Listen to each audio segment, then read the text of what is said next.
Wednesday is New Comic Day, has been for decades now. And every week I try to point out new and interesting horror comics being unleashed upon the masses. Remember, this is not a set of reviews, just a list of what you'll find when you head to the comic shops this week in horror comics, May 31st, 2023.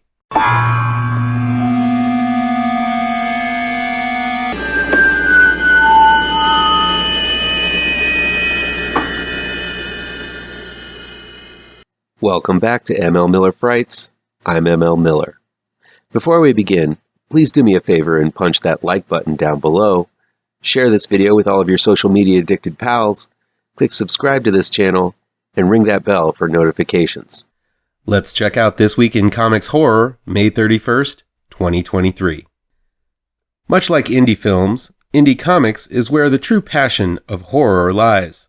In POPSCARS number 3 from Sumerian Comics, a serial killer in pink vows revenge against her Hollywood producer father. Sneaking backstage onto one of his movies, an elaborate scheme is being hatched. Cool stuff from Pat O'Malley and Santi Guillen.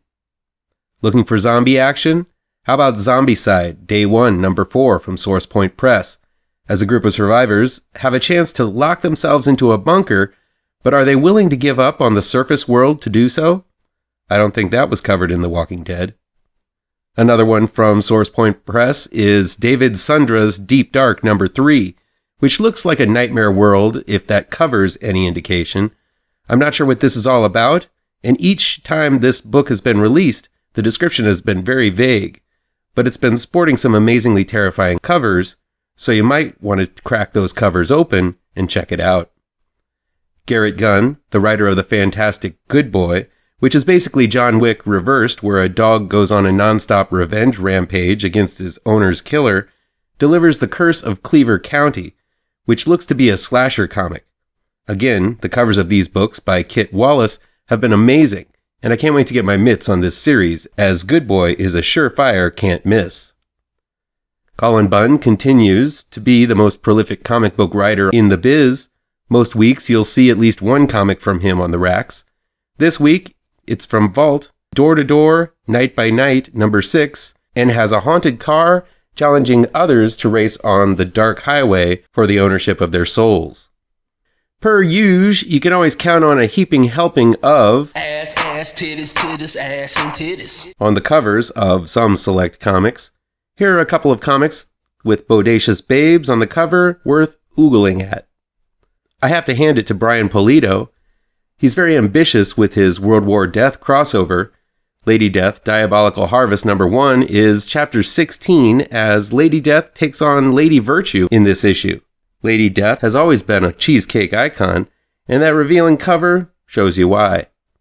And over in Vampirella Strikes, it's the last issue of this series set in a world where the supernatural and the natural collide. Freud is spinning in his grave from that cover, though. Go Boom! Comics has always been a place for movie adaptations and tie-ins. Two of the comics that got me interested in the medium were Star Wars and G.I. Joe. Here are a few film-inspired comics from the horror section. Now, I'm not 100% on this, but it looks as if American Mythology is bringing back Rawhead Rex. Clive Barker's Berserker starred in a not-so-perfect film, but man, I love the design of the monster. Here, in Rawhead Reborn, number 1, it seems, on his dying breath, a man curses his murderers by uttering the word Rawhead, and soon some kind of monster starts killing them off one by one.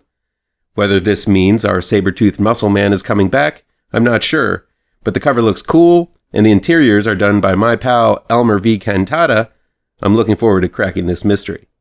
Dynamite Entertainment continues the story of Gargoyles. I must admit, I never really got into the cartoon, but a whole hell of a lot of people did. This 6th issue is brought to you by Greg Weisman and Greg Cambatis. And Marvel is still chugging along with their Alien comics.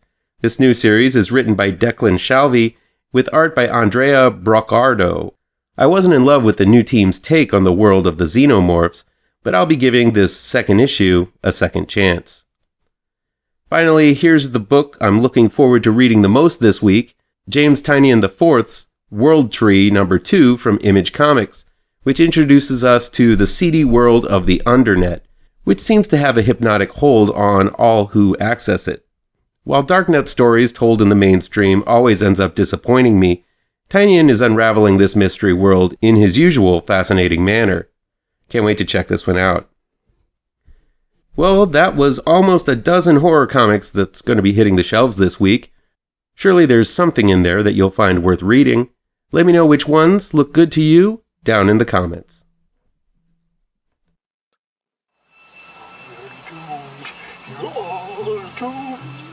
You're doomed to live the life you're meant to be, stuck inside your reality. You're